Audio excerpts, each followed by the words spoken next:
There.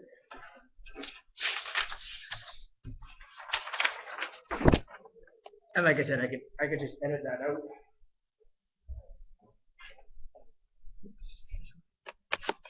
Turn it off.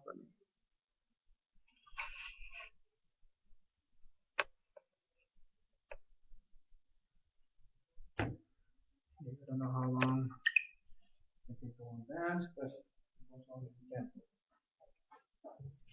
Okay, good morning. I'm here with Doreen Patrick, and Elder in Training, as I've been told a little while ago. I myself am thinking about being an elder in training as well for my community, and that's the topic for today: elder in the community. Um, I myself have 7 grandkids of my own. I have 5 kids, 3 older stepkids, and 2 of my own. So far, I've been able to help them understand what it is to be an Aboriginal person, native in Canada, native in North America. It's really hard, I know, for us to actually help our youth in that sense. May I ask how many kids you have and how many grandkids you have, and where you're from, and where you've lived most of your life?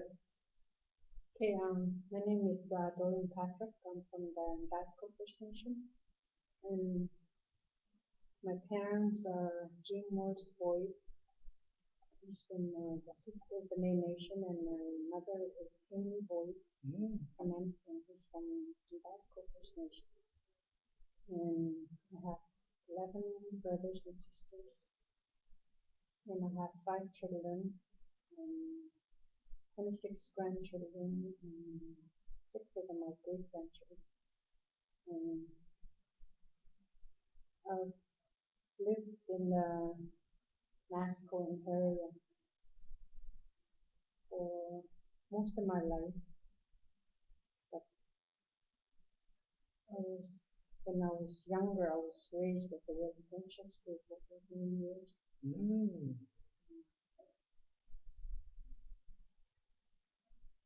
Okay, living your culture, how can you show youth that about you living your culture?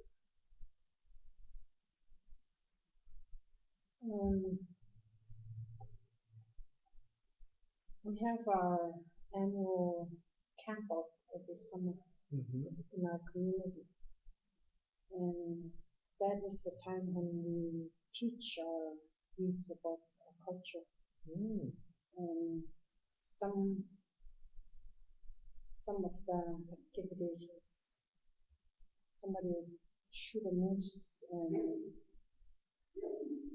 we would teach the young ones how to cut it up for drying, and they would bring us some fish, and we would teach them about how to cut the fish and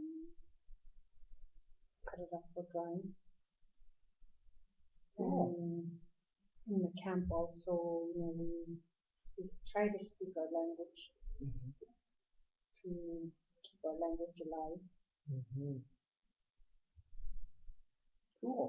I remember in our previous conversation, you said you had an event that happened in your life where you had a bunch of youth come to your rescue, in a sense.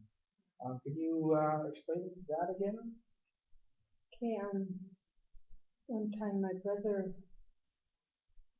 brought over 70 trouts, and the trouts are huge. They're just like the size of a salmon. Wow. And I didn't know what I was going to do with them because there were so many. They just dropped off. And maybe about 5 youths came by, and they had seen all of this fish there. And,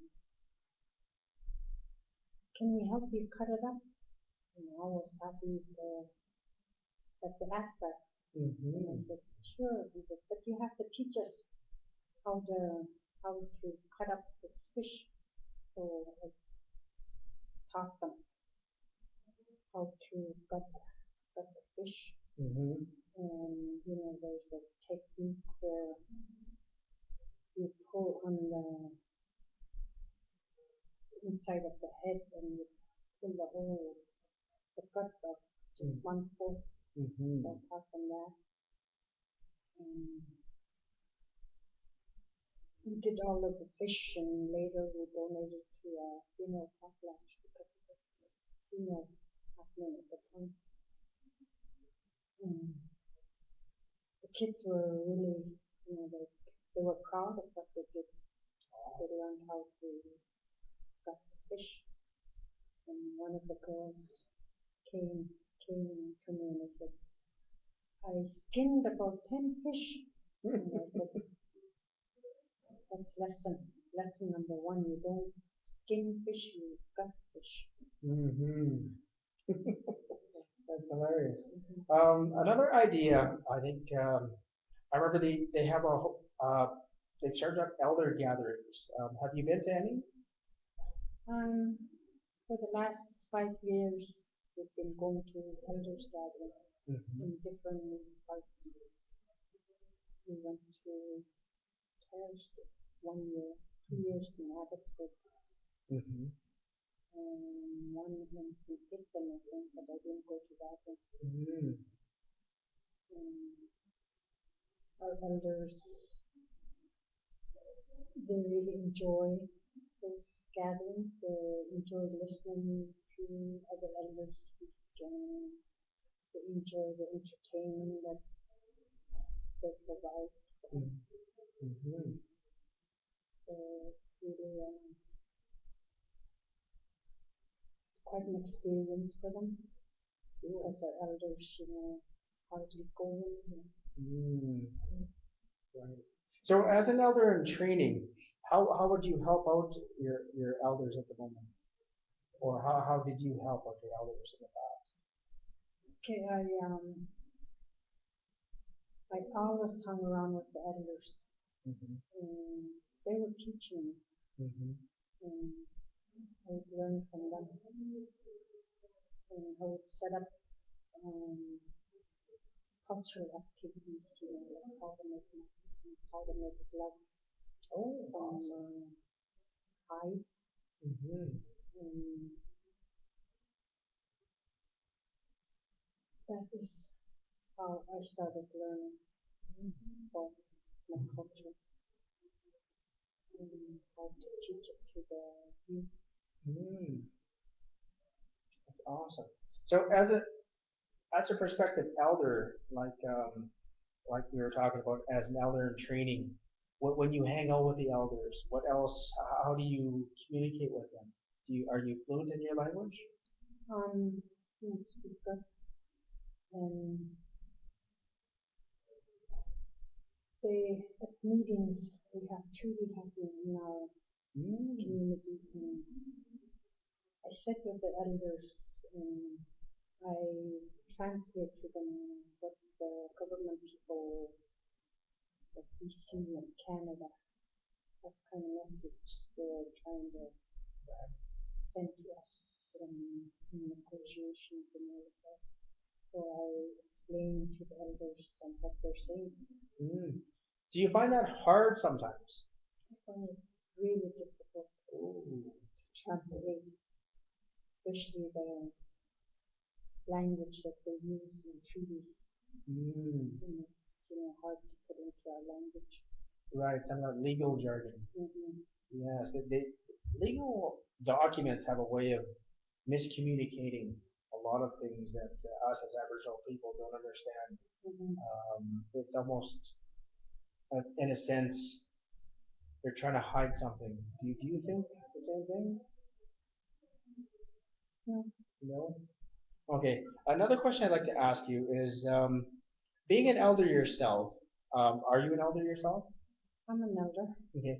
Being an elder yourself, how do you see an elder in a community, like as yourself? First of all, you have to be a respected elder. And by respected, I mean you cannot be drinking, doing drugs, and doing all of these things because the youths are watching you. the grandchildren are watching, the younger generation are watching. So, you have to be respected and to be able to teach the younger generation about our culture and the language and Cool. Okay, and the idea of teaching our youth and our kids, is that one of the main reasons why you came to school? it is one of the main reasons.